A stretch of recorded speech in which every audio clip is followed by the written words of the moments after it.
We're reading The Dream Factory, written and illustrated by Nurit Karlin. This is one of the best books I could read to the kids to get them to quiet down at night. In fact, it's so soothing that I want to go to sleep after reading it. Baba loves to play all day. She doesn't like to go to sleep, but tonight is different. Grandma is taking her to visit the Dream Factory. The ride is long, but Baba loves it. The night is quiet and beautiful. At last, Grandma slows down. "We're almost there," she says. One last jump and they're at the door.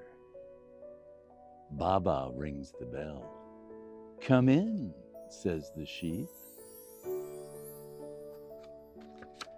"Welcome to the Dream Factory." Everybody wants to meet Baba. They show her how the dreams are made. Baba plays with the dreams. "They're all wonderful," she says. "We'll send you one every night," the sheep promise. "And this is a present to take with you now." "Goodbye," calls Baba, "and thank you."